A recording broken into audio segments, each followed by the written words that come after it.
Hello students, welcome back to the online class of science. That is your physical science, and I hope everything is going well, children. I hope you all are learning well. I hope you all are doing well. I hope you all are listening to your parents. You're obeying your parents. You have to focus on your studies as the exams are also going to come fast. So let us start the class today. We have learned in our previous class about the work. What is work? What is the scientific term? What is the scientific meaning of the work? What are the actual terms of the work? In the scientist, how they use the work term and of work, and how they use the term energy. So all these things they do follow into a different kind of chart. That is nothing but, firstly, the energy is divided into different types of energies. That is nothing but your kinetic energy, potential energy, mechanical energy.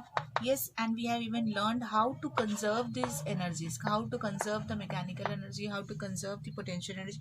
All these things we have learned. And then we have learned what is, energy is converted in the form of power. It is in the form of power, which is given by W by time, that is work by time. It is measured in the terms of watt.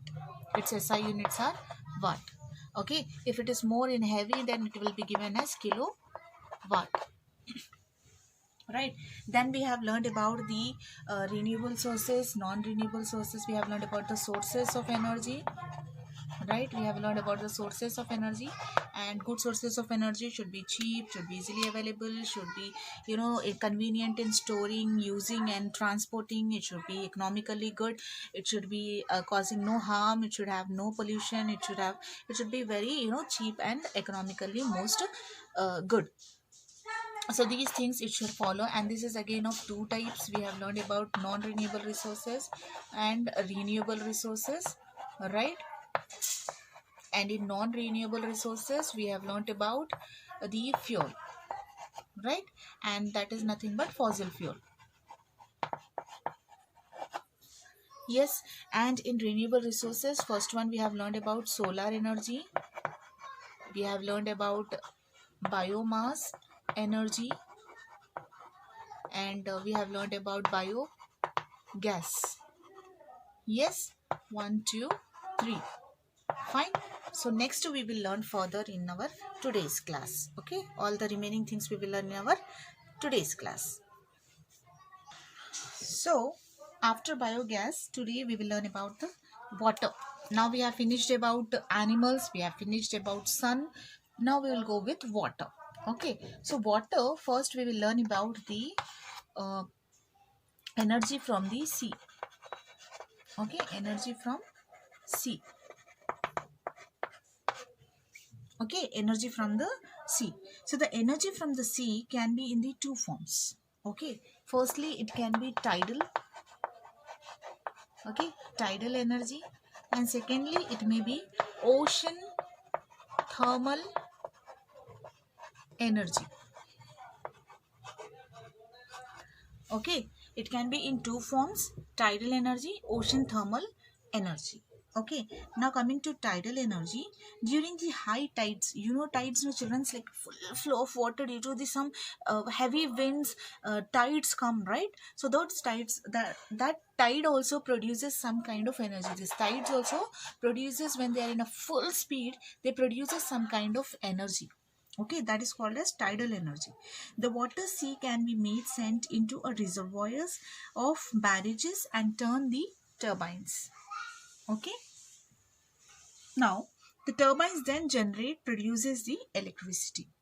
Yes, we all know that the electricity is also being generated from the water, right? Seas and oceans. Yes, so coming to the ocean thermal energy, heat from the sun is absorbed by the water. Whatever heat is there, so this is the water. What does the water do? It absorbs the heat from the sun. Okay, it absorbs the heat from the sun, and the temperature is high at the upper layer, whereas at the lower layer it is very less. Okay, so there is a temperature difference now in the water. At the surface of ocean, it is more high temperature. Here you can see there is a high temperature, and here you can see at the deepest layer you see there is a low temperature.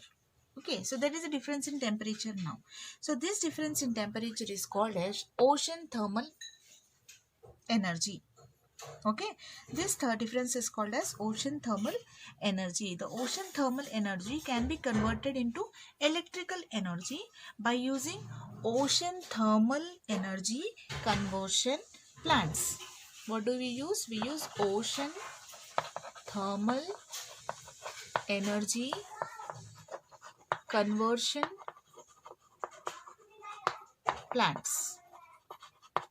Okay, these things are used for converting the energy which is present in, that is the energy difference, high temperature and low temperature. Here this can be used for the conversion of ocean thermal energy into electrical energy.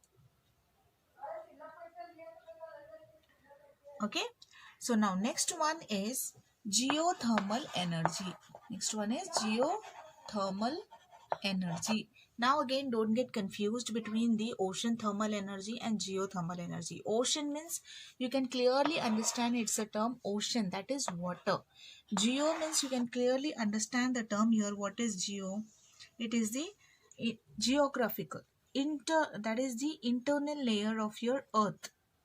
This is water, it comes to water, and this is your earth, internal layer of the earth, internal layer of the ocean. So don't get confused here, it is very clear, children. Okay, so here what happens, the interior of the earth is very hot. As we know, the interior, the down of our earth, the deepest layers of our earth are very hot, right?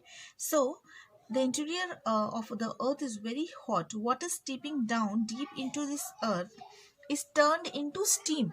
Because of the heat, they turn into steam, and this can be separated to the supplied to the homes for heating the purposes and for generating electricity. Okay, electricity produced in this way is very less cost and then to other sources, and also is pollution free, because simply we are taking out from here and we are just transferring it to the houses and another source purposes. So there is no sound pollution, no air pollution, no water pollution, and it is also very cheap. Fine. Next coming is wind energy. As we have completed with water, we have completed with plants and animals, now we will go with wind energy. Okay, we have completed earth, we have completed water, we have completed sun, we have completed plants and animals. So now we'll go with the wind. So in wind means moving air is called wind. I think everyone knows this, moving air is called wind, right? So wind has some kinetic energy. When it is moving, it has some kinetic energy. Okay, the energy of wind is harnessed by windmills. You know windmills, right? We have that fan like structures. These fan like structures are nothing but they are called as windmills. So what they do, they they trap that, they take that energy from the wind and use that for the electricity purposes. The wind mill consists of a big fan like structure like blades fixed to the tall pole, okay, at very higher places such that they can rotate freely when wind blows. A dynamo is attached to the shaft of the blades. To this shaft of the blades, a dynamo is attached. So the mechanical energy produced by the wind mill will be converted into electrical energy by this dynamo. So what this dynamo do? It converts the mechanical energy of the wind into the electrical energy, okay, into the electrical energy. So the electrical energy produced by this windmill is pollution free. Of course, no pollution is there, so it is a pollution free energy source.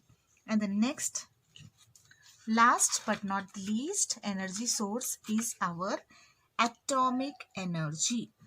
Okay, yes, coming to the atomic energy is also known as nuclear energy. Okay, it is also known as nuclear energy.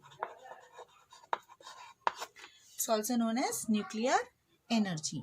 The physical reaction which involved in the changes in the nucleus of an atom is called nuclear reaction. So when there is a change in the atom, means you know, right? This is the atom. So they have a nucleus here in the center.